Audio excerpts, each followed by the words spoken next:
Welcome back to the Activist Training Lab video course. This is the second video in our strategic campaign planning series, and we'll be covering power mapping. I will remind you that in the caption of this video, you can find a worksheet that you can download and fill out as the series goes along, and you'll find today's topic, power mapping, on page 3 of that worksheet. First, for a little quick review, in our last video on goal setting, we learned that a target is the person or institution who has the power to make your goal a reality, like a politician, a CEO, an agency, or a school board. Keeping that definition in mind, let's move on to power mapping. A power map is a diagram that you fill out in order to think through what motivates and influences your target. And the concept of a power map is based on the idea that every target has self-interest. Self-interest is whatever motivates people to act and to make decisions. It can be a desire for money, a desire for power, success, or reputation. It can stem from searching for a sense of belonging, from altruism, from love, or from deeply held beliefs. It can really be anything that motivates and influences people. A lot of power maps look like this. You put your target's name in the middle, and then you fill in the rings with things that you believe influence or motivate them.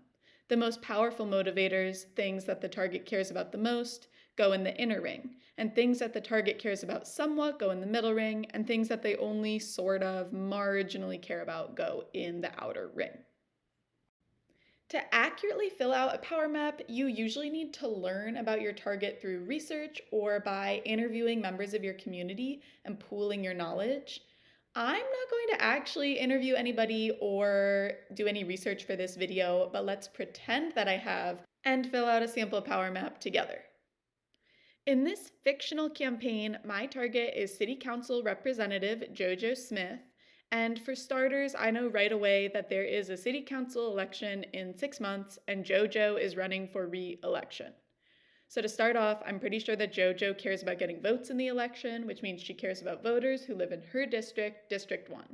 She also needs campaign funds, so she cares about donors, and she probably cares about her reputation. And these three things, voters, money, and reputation, can usually go close to the center on a power map for any politician at any level of government. Now, this power map for JoJo will be a lot stronger if I can get more specific with details about her.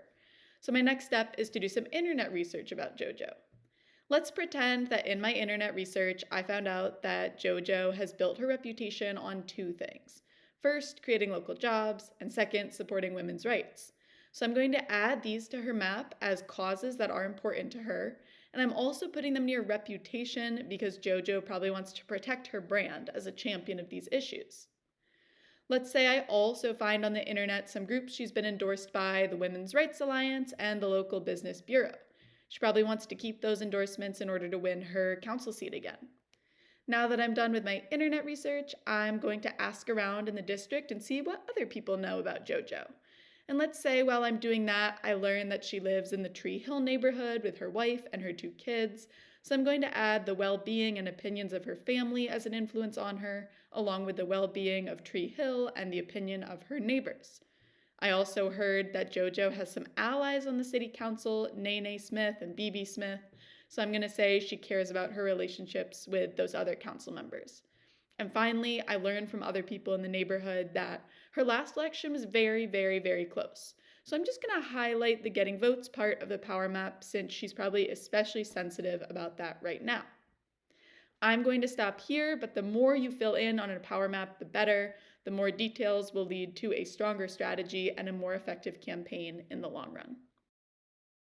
You can use this same power mapping process for any target, a corporate CEO, a university board of trustees, a state wildlife agency, the director of a federal program. Truly, the possibilities are endless.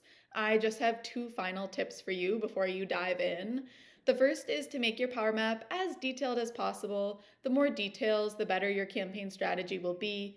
And the second thing is that it's important to make sure the power map is not about what you care about or you think is important, but really what your target cares about. It's important to step into the target's shoes and really try to think like them.